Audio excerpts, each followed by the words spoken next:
اللهم اهدنا وسددنا. السلام علیکم ورحمۃ اللہ وبرکاتہ نحمدہ ونصلی علی رسولہ الکریم اما بعد فاعوذ باللہ من الشیطان الرجیم بسم اللہ الرحمن الرحیم رب اشرح لی صدری ویسر لی امری واحلل عقدۃ من لسانی یفقہ قولی اللهم فقهنا في الدين اللهم اهدنا وسددنا اللهم صل وسلم على نبی الأمی وعلى آل محمد۔ سیرت النبی کے لاسٹ سیشن میں ہم نے دیکھا کہ اللہ کے نبی صلی اللہ علیہ وسلم نے بہت پیارے انداز میں فتح مکہ کا اعلان کیا اور عام معافی کا اعلان بھی کیا گیا۔ ہر اس شخص کو جو اپنے گھروں میں داخل تھا اسے پناہ دے دی گئی، ہر اس شخص کو جو حرم میں داخل ہوا اسے پناہ دی گئی، ہر اس شخص کو جو ابو سفیان کے گھر میں داخل ہوا انہیں پناہ دی گئی، ہر اس شخص کو جس نے ہتھیار نہ اٹھائے اسے پناہ دی گئی، اور صرف 5 سے 6 لوگوں کو موت کی سزا سنائی گئی، اور وہ بھی ان کی حرکتوں کی وجہ سے۔ اور آج کے سیشن میں ہم دیکھیں گے کہ اللہ کے نبی صلی اللہ علیہ وسلم نے فتح مکہ کے بعد کیا اقدامات کیے۔ آپ صلی اللہ علیہ وسلم چاشت کے وقت ہانی بنت ابو طالب کے گھر میں داخل ہوئے اور غسل کر کے 8 رکعت فتح کی نماز پڑھی۔ ہائی لائٹ کریں ذرا، فتح ملی تو نماز پڑھی اور ہر 2 رکعت پر سلام پھیرا۔ کبھی سوچیں اپنی فتح، آپ اور میں ہم زندگی کے بہت سے مراحل طے کر چکے، کہاں کہاں ہم نے یہ عمل کیا جو مسنون ہے، کہاں کہاں ایسا ہوا کہ جاب کی خبر ملی کہ نوکری لگ گئی، بیٹے کی لگ گئی، میاں کی لگ گئی، گھر میں کسی بھائی کی لگ گئی تو فوراً وضو کر کے نوافل پڑھے ہوں۔ روک کے اپنے آپ کو سوچیں کہاں میرا رزلٹ اچھا آیا، مجھے اپنی توقع سے بڑھ کے خوشی ملی اور میں فوراً سجدے میں گری اور میں نے نماز پڑھی۔ یا کہاں ایسا ہوا کہ بیٹے کی یا بیٹی کی شادی طے ہونے پر، رشتے طے ہونے پر میں نے اپنا سر اللہ کے سامنے جھکایا۔ فتح ہے نا، فتح مکہ کی طرح ہر وہ چیز، ہر وہ کام جس میں آپ کو خوشی مل رہی ہے اور اللہ سبحانہ و تعالیٰ کی طرف سے آپ کو سکون اور راحت مل رہی ہے، وہ آپ کی فتح ہے۔ کہاں کہاں آپ نے اپنی فتح پر، یا میں اگر اپنے آپ کو دیکھوں تو ہمارے لیے ہر بندہ اپنے آپ کو جج کرے اور اپنے سے پوچھیں کہاں کہاں میں نے فتح کی یہ سنت ادا کی، کہاں ایسا ہوا کہ مجھے اللہ سبحانہ و تعالیٰ کی طرف سے بہت بڑی خوشی ملی۔ بعض دفعہ ایسا ہوتا ہے کہ اللہ سبحانہ و تعالیٰ آپ کو کسی آزمائش میں ڈال دیتے ہیں اور جب وہ آزمائش ختم ہوتی ہے تو وہ بھی آپ کی فتح ہے۔ کیا ایسی کسی فتح پر میرا سر سجدے میں جھکا؟ کیا میں نے نماز پڑھی؟ یہ کوشچن اپنے لیے لکھیں اور ساتھ ہی اپنے لیے عمل کی بات لکھیں کہ میں نے اپنی زندگی کی ہر فتح پر، ہر اس بات پر جو میری کامیابی سے منسلک ہے، میں نے اس مسنون کام کو کرنا ہے۔ 2 رکعت ہی چاہے پڑھ لیں لیکن ضرور اللہ کے سامنے شکرانے کے نوافل پڑھیں، اپنے سر کو اللہ کے سامنے جھکائیں۔ ہانی نے اپنے 2 دیوروں کو پناہ دے رکھی تھی، حضرت علی رضی اللہ عنہ نے قتل کرنا چاہتے تھے۔ ہانی نے اللہ کے نبی صلی اللہ علیہ وسلم سے پوچھا کہ میں نے انہیں پناہ دے رکھی ہے تو آپ کیا کہتے ہیں؟ تو آپ صلی اللہ علیہ وسلم نے فرمایا قد اجرنا من اجرتی یا ہانی، جسے تم نے پناہ دی اسے ہم نے بھی پناہ دی۔ جب ہانی نے پناہ دے دی تو آپ صلی اللہ علیہ وسلم نے کہا کہ پھر ہماری طرف سے بھی پناہ ہے۔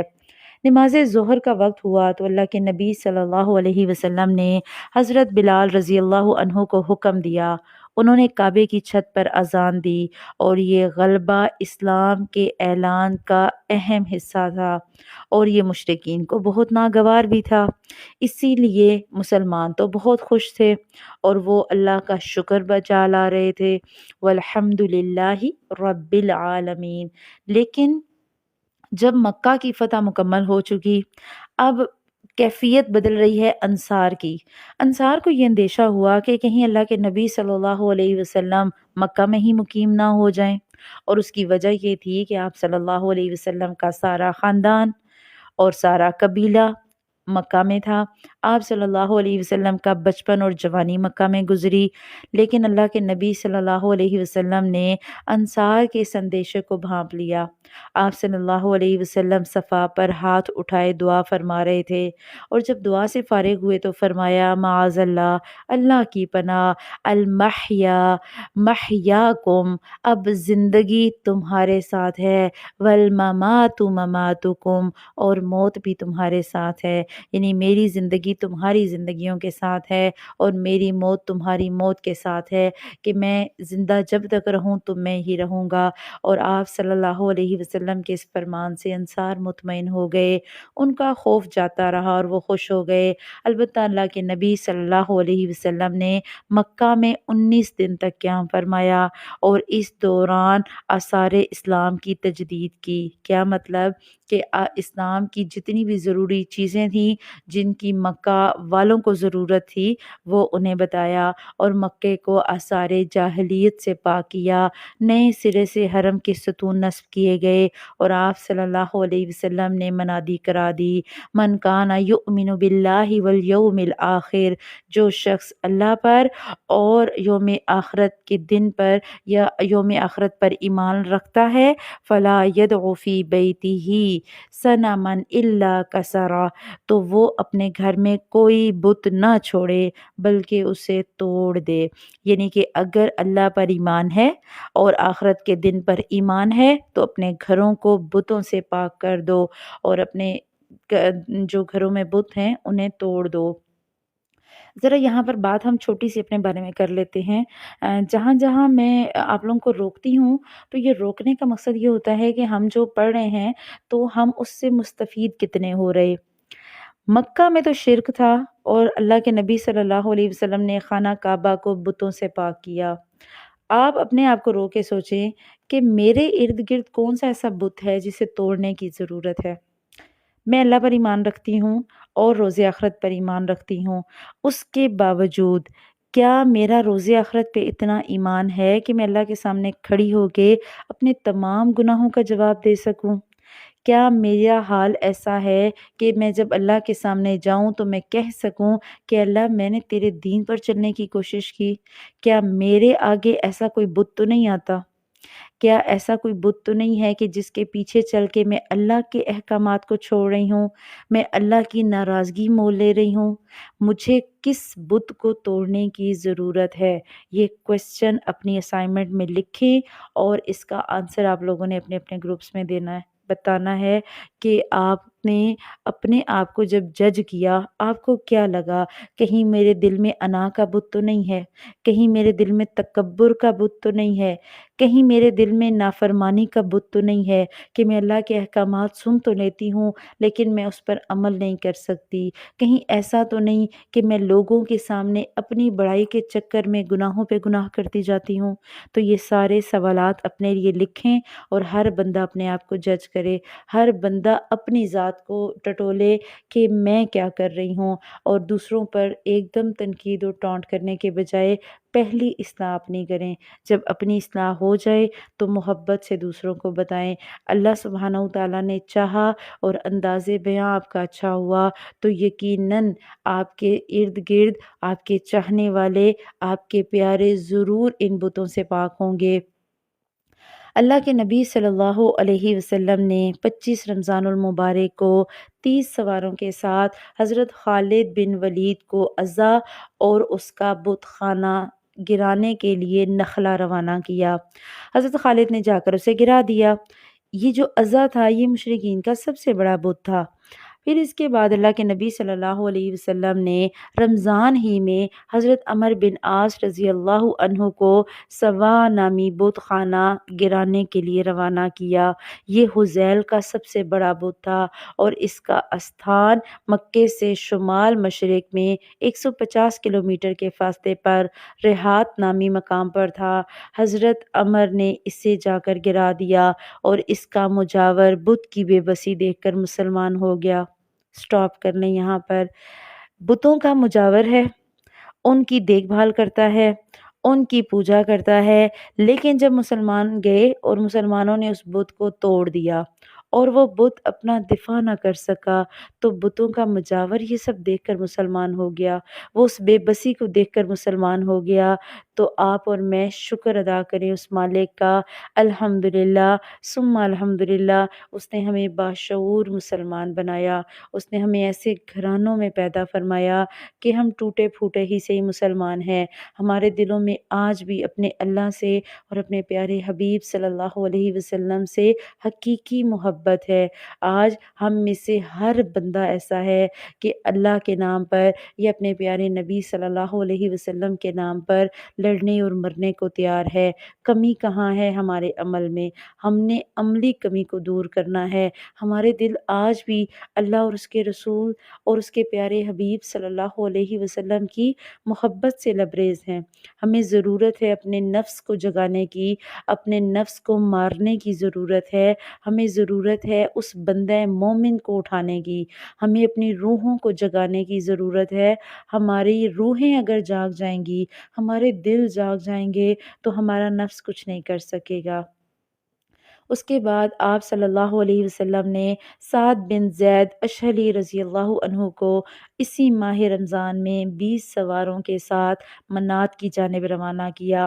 یہ منات بھی ان کا ایک بہت بڑا بت تھا، اور یہ قدید کے پاس مشلل میں تھا، اور یہ کلب خزاع، غسان، اوس اور خزرج کا بت تھا۔ دیکھیں قبیلوں نے بت بھی ڈیوائیڈ کر رکھے تھے اور بت خانے بھی ڈیوائیڈ کر رکھے تھے۔ حضرت سعد رضی اللہ عنہ نے جا کر اسے توڑ دیا اور بت خانے کو گرا دیا۔ اس کے بعد آپ صلی اللہ علیہ وسلم نے ماہ شوال میں، یعنی عید المبارک کے بعد، عید الفطر کے بعد شوال کے مہینے میں حضرت خالد بن ولید رضی اللہ عنہ کو بنو جزیمہ کے پاس تبلیغ اسلام کے لیے بھیجا۔ ان کے ساتھ مہاجرین اور انصار اور بنو سلیم کے 350 افراد تھے۔ جب انہیں اسلام کی دعوت دی گئی تو انہوں نے کہا سبعنا سبعنا، ہم نے اپنا دین چھوڑ دیا، ہم نے اپنا دین چھوڑ دیا۔ اب ذرا یہاں رک کر سوچیں، 300 لوگ جا رہے ہیں، 350، اور یہ تبلیغ کے لیے جا رہے ہیں۔ اور آج ہمارے ہاں بہت دکھ کے ساتھ اب میں یہ بات کرنے لگی ہوں کہ اگر تبلیغی جماعت کے 2 4 6 یا 10 لوگ اکٹھے کہیں چلے جائیں تو ہمارے ان پر لطیفے ہی ختم نہیں ہوتے۔ یہ دکھ کا مقام ہے آپ کے اور میرے لیے اور ہمارے معاشرے کے لیے کہ ایک وہ کام جسے اللہ کے نبی صلی اللہ علیہ وسلم کے صحابہ نے کیا، جسے آپ صلی اللہ علیہ وسلم کے حکم پر کیا گیا، آج اگر وہی کام اگر کچھ لوگ مل کر کر رہے ہیں، ٹوٹا پھوٹا ایمان صحیح، کوشش تو کر رہے ہیں نا، گھر سے تو نکل رہے ہیں، گھر سے نکلنا آسان نہیں ہوتا، اپنے گھروں کو چھوڑنا، اپنے آرام دہ بستر کو چھوڑنا، اپنی بہترین خوبصورت بیوی کو چھوڑنا، اپنے محبت بھرے رشتوں اور بچوں کو چھوڑنا آسان نہیں ہوتا۔ اگر وہ ایسا کر رہے ہیں صرف اس لیے کہ وہ دین کی تبلیغ کریں، تو آپ اور میں اگر سپورٹ نہیں کر سکتے تو ہمیں ان پر باتیں بنانے کی بھی ضرورت نہیں ہے۔ یہ میں اس لیے نہیں کہہ رہی کہ میرا کوئی تعلق اس فرقے سے ہے یا جماعت سے ہے، نہیں، قطعاً نہیں۔ ہمارا مقصد یہ ہے سیرت کو پڑھنے کا کہ ہم ہمیشہ اپنے لیے عمل کی بات ڈھونڈیں، اور یہاں ہمارے لیے عمل کی بات آئی کہ 350 افراد کو تبلیغ اسلام کے لیے اکٹھا بھیجا گیا، ایک قبیلے کے پاس، بنو جزیمہ کے پاس بھیجا گیا۔ جب 350 لوگ ایک قبیلے کے لیے جا سکتے ہیں تو اگر 8-10 لوگ 2-4 محلوں میں تبلیغ کر لیں تو کوئی فرق نہیں پڑتا۔ ضرورت ہے ہمیں دلوں کو کھولنے کی اور اپنے دلوں سے کدورتیں نکالنے کی۔ ہمارے دلوں میں گنجائش نہیں ہے، ہمیں اپنے دلوں میں وسعتیں پیدا کرنی ہیں، ہمیں اپنے دلوں کو کشادہ کرنا ہے۔ ہمیں اس بات کو سمجھنا ہے کہ اگر کوئی اللہ کے نبی صلی اللہ علیہ وسلم کی ایک سنت کو بھی زندہ کر رہا ہے تو ہمارے لیے وہ قابل احترام ہے۔ ہم ایک دم نیگیٹو ہو جاتے ہیں اور ایسے ایسے ان پہ لطیفے بن رہے ہوتے ہیں اور ایسی ایسی باتیں بن رہی ہوتی ہیں کہ اللہ کی پناہ۔ تو اللہ سبحانہ و تعالی ہمیں ہدایت دے اور ہماری زبانوں کو لگام دے، ہمارے دلوں میں ایمان کی محبت پیدا کرے اور ایمان والوں کی محبت پیدا کرے۔ جب یہ لوگ اسلام کی دعوت دینے گئے تو انہوں نے کہا کہ ہم نے اپنا دین چھوڑ دیا۔ اس پر حضرت خالد رضی اللہ عنہ نے انہیں قتل کیا، کچھ کو قتل کیا اور کچھ کو قید کر لیا۔ اور پھر ایک دن حکم دیا کہ ہر آدمی اپنے قیدی کو قتل کر دے، لیکن حضرت ابن عمر اور ان کے ساتھیوں نے اس حکم کی تعمیل سے انکار کر دیا۔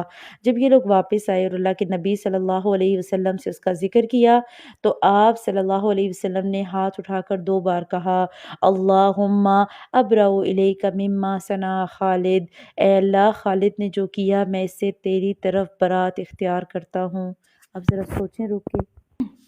آپ صلی اللہ علیہ وسلم نے حضرت خالد رضی اللہ عنہ کے عمل کو بالکل صحیح نہ کہا، بلکہ اس کی طرف سے بیزاری کا اعلان کر دیا اور 2 دفعہ یہ بات کہی۔ اس کے بعد حضرت علی کو مال دے کر بھیجا اور انہوں نے ان مقتولین کی دیت بھی دی اور ان کا جو مال ضائع ہوا تھا اس کا معاوضہ بھی دیا۔ کچھ مال اضافی بچ رہا تھا تو وہ بھی انہی کے لیے چھوڑ دیا۔ اس موقع پر حضرت خالد نے جو کچھ کیا تھا اس کی وجہ سے ان میں اور حضرت عبد الرحمن بن عوف میں کچھ سخت کلامی اور بدگمانی ہو گئی۔ جب لوگوں نے واپس آ کر اللہ کے نبی صلی اللہ علیہ وسلم کو اس بات کی خبر دی تو آپ صلی اللہ علیہ وسلم نے فرمایا، مہلن یا خالد، اے خالد ٹھہر جاؤ، دع عنک اصحابی، میرے رفقا یا میرے صحابیوں کو کچھ کہنے سے باز رہو، فواللہ لو کان احد ذہبا ثم انفقته فی سبیل اللہ ما ادرکت غدوۃ رجل من اصحابی ولا روحا، کہ اگر تم احد پہاڑ کے برابر سونا ہو اور پھر تم اسے اللہ کی راہ میں خرچ کر دو، تب بھی میرے جو ساتھی ہیں ان میں سے کسی ایک آدمی کی ایک صبح کی عبادت یا ایک شام کی عبادت کو نہیں پہنچ سکتے۔ اللہ کے نبی صلی اللہ علیہ وسلم نے اتنا سخت جو ہے وہ اقدام کیوں اٹھایا حضرت خالد بن ولید کے خلاف؟ ہم نے پڑھا کہ ان لوگوں نے کہہ دیا تھا کہ ہم ایمان لائے، زبان سے جب اقرار ہو گیا کہ ایمان ہم لائے ہیں، زبان سے گواہی دے دی، تو عمل جو بھی ہو، نیت جو بھی ہو، دل جو بھی کہے، عمل جو بھی کہے، ہم اس پہ فتویٰ نہیں لگا سکتے۔ ہم کلمہ پڑھنے والے کسی بھی شخص کو، کسی بھی کلمہ گو مسلمان کو، خواہ اس کا عمل کیسا ہی کیوں نہ ہو، ہم اس پہ کوئی فتویٰ نہیں لگا سکتے۔ یہاں آپ کے اور میرے لیے بہت بڑا سبق ہے۔ ہم جو منہ بھر بھر کے لوگوں کو کافر اور مشرک اور منافق اور پتہ نہیں کیا کچھ کہہ دیتے ہیں، ہمارا تو شروع صبح سے لے کے رات تک لوگوں کے ساتھ بحث مباحثے ہی ہوتے ہیں انہی باتوں پہ کہ فلاں فرقہ مسلمان ہے تو فلاں کافر ہے تو فلاں مشرک ہے تو فلاں یہ تو فلاں یہ۔ اللہ کے نبی صلی اللہ علیہ وسلم نے برات کا اعلان کیا حضرت خالد کی عمل کی وجہ سے، اور اس عمل کی وجہ سے نہ صرف برات کا اعلان کیا، ان کے مقتولین کو دیت بھی دی، اور ہمیں یہ سکھا دیا کہ کلمہ پڑھنے والے شخص کے کلمے کے بعد، اس کے شہادت کے بعد، اس کی گواہی کے بعد اللہ کے ذمہ ہے وہ شخص بھی اور اس کا عمل بھی۔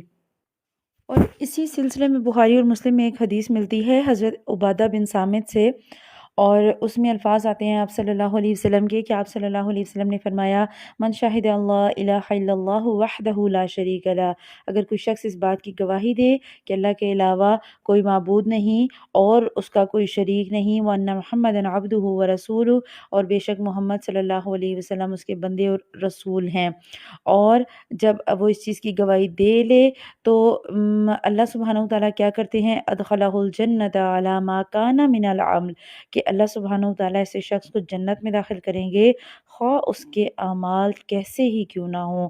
تو اللہ سبحانہ وتعالیٰ نے جو شرط رکھی وہ ایمان کی رکھی اور توحید کی رکھی۔ اگر کوئی شخص زبان سے اقرار کر لیتا ہے تو ہمیں نہیں پتا کہ اس کے ایمان کی کیفیت یا اس کی دلی کیفیت کیا ہے، دلی کیفیت سے ہم بری الذمہ ہیں، ہمیں نہیں پتا۔ تو جب کوئی مسلمان آپ کسی کو کوئی ایسا عمل کرتے دیکھیں تو فتوی بازیاں نہ دیں۔ اگر آپ سمجھتے ہیں کہ انہیں ضرورت ہے گائیڈ لائن کی تو آپ اپنی طرف سے انہیں مشورہ دے سکتے ہیں، دعا کی جا سکتی ہے ہدایت کی، انہیں تبلیغ کی جا سکتی ہے، لیکن ہمارے ہاں دکھ کے ساتھ ایک دوسرے پہ فتویٰ بازی اتنی آ جاتی ہے، لڑائی جھگڑے اور گالی گلوچ تک بات پہنچ جاتی ہے، اور جو بات اختلاف والی ہوتی ہے اس پہ بیٹھ کے علمی بحث و مباحثے نہیں ہوتے، اور اسی وجہ سے اتنے زیادہ فرقہ واریت عام ہے۔ تو اللہ سبحانہ وتعالیٰ ہمیں دلوں کو وسیع کرنے والا بنائیں، ہمیں باتوں کو ہضم اور جذب کرنے والا بنائے۔ اللہ سبحانہ و تعالیٰ ہمیں اپنے پیارے حبیب کی سیرت سے ایک ایک بات عمل کی دینے والا بنائے۔ سبحانک اللہم و بحمدک نشہد ان لا الہ الا انت نستغفرک و نتوب الیک۔ السلام علیکم ورحمۃ اللہ وبرکاتہ۔ حب القرآن